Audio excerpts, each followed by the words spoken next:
حضرت سعد رضی اللہ تعالیٰ عنہ سے روایت ہے کہ وہ اپنی اولاد کو یہ کلمات سکھایا کرتے تھے، اور وہ کہتے تھے کہ رسول اللہ صلی اللہ علیہ وسلم نماز کے بعد ان کے ذریعے تعوذ یعنی پناہ حاصل کیا کرتے تھے۔ اے اللہ، میں بزدلی اور کنجوسی سے تیری پناہ چاہتا ہوں، اور اس بات سے بھی تیری پناہ چاہتا ہوں کہ مجھے نکمی یعنی بڑھاپے کی عمر کی طرف پھیر دیا جائے، اور اسی طرح میں دنیاوی فتنوں اور عذاب قبر سے بھی تیری پناہ چاہتا ہوں۔ مشکوٰۃ المصابیح حدیث نمبر 964۔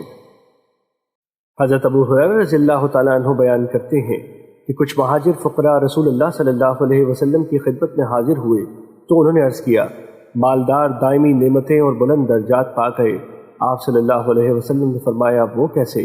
انہوں نے عرض کیا، جیسے ہم نماز پڑھتے ہیں ویسے وہ نماز پڑھتے ہیں، جیسے ہم روزے رکھتے ہیں ویسے وہ روزے رکھتے ہیں، لیکن وہ صدقہ کرتے ہیں اور ہم صدقہ نہیں کرتے، وہ غلام آزاد کرتے ہیں، ہم غلام آزاد نہیں کرتے۔ رسول اللہ صلی اللہ علیہ وسلم نے فرمایا، کیا میں تمہیں کوئی ایسی چیز نہ سکھاؤں جس کے ذریعے تم اپنے سے سبقت لے جانے والوں کو پالو گے اور اپنے بعد والوں سے سبقت پا جاؤ گے، اور تم سے صرف وہی مالدار شخص بہتر ہوگا جو تمہارے جیسا عمل کرے گا۔ انہوں نے عرض کیا، اللہ کے رسول کیوں نہیں، ضرور بتائیں۔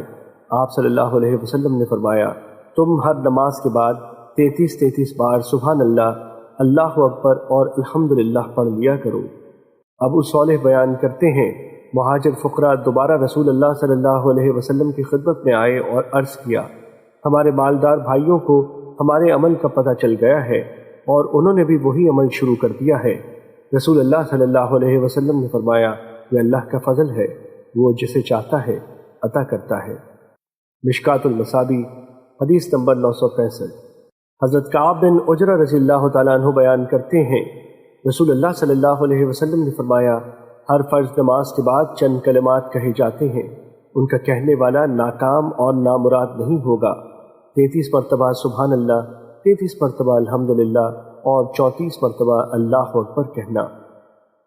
مشکوٰۃ المصابیح حدیث نمبر 966۔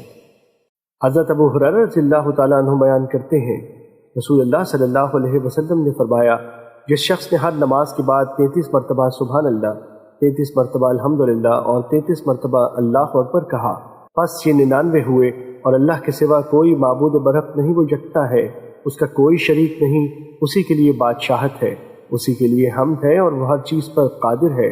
سے 100 پورا کر لیا تو اس کے گناہ خواہ سمندر کی جھاگ کے برابر ہو تو بھی معاف کر دیے جاتے ہیں۔